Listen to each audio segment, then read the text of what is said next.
My blade is an impediment between his point and my body.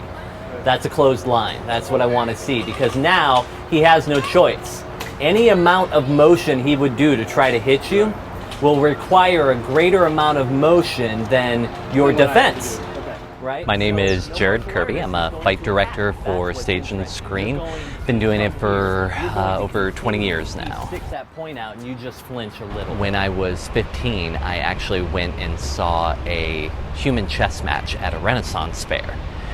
And it blew my mind. Like, you could actually do all these different fights, you know, swords and quarterstaffs and all these really cool weapons, and stage entire fights with that. It just blew my mind. I had never thought that that was a thing that you could do.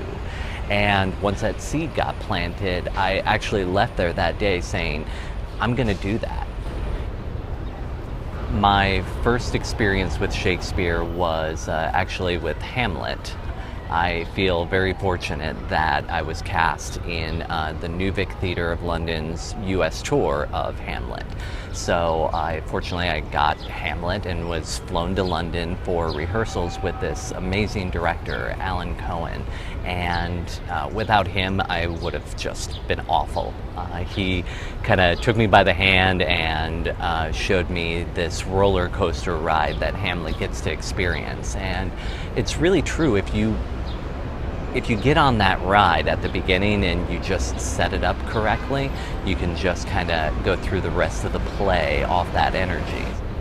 I'd been doing musical theater for half a decade at that point. That was my living, and I couldn't go back. It was just too amazing to say these words, to have this kind of vocabulary available to me.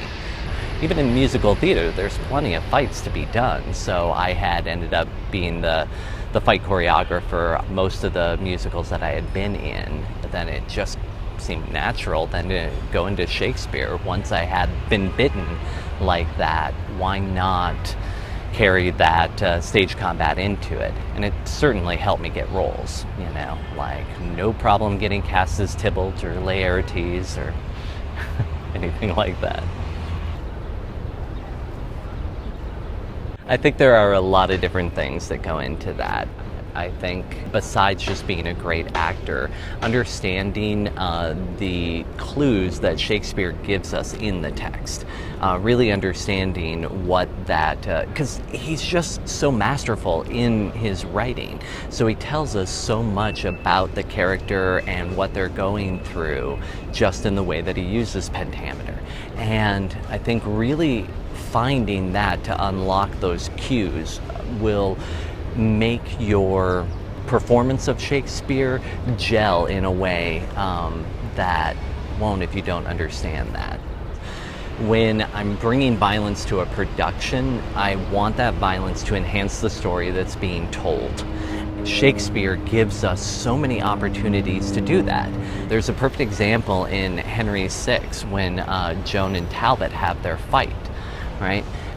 He tells us how to choreograph the fight, because Talbot finds her on the battlefield, and if you read his opening exchange with her before they fight, it's all mighty line, 10, 10, 10, 10, right? And then the next time he speaks, the pentameter's broken. So we know that that fight is supposed to break him before he gets to that next section. Joan has to do something so wonderful, so amazing in that fight that it actually shakes him to the core. So I love unlocking the play through these little clues that Shakespeare's given us. So when people listen to that, I think you get the opportunity to become a great Shakespearean. I think that in our modern day and age, because we have so many action films that portray violence as easy, that we have become desensitized to it in a way that we think it's actually easy to kill somebody. And it's not. Oh, what a rogue and peasant slave am I. Is it not monstrous that this player here, but in a fiction, in a dream of passion, can force a soul into his own conceit? What would he do had he the motive and the cue for passion that I have? he would drown the stage with tears, and cleave the general ear with horrid speech, make mad the guilty and appall the free. Yet I am a money metal rascal, like John a Dreams, pregnant of my cause and can say nothing. No, not for a king, upon whose property and most dear life a damned defeat was made. Am I a coward? Who calls me thus and breaks my painted cross? Remorseless, treacherous, lecherous, kindless villain!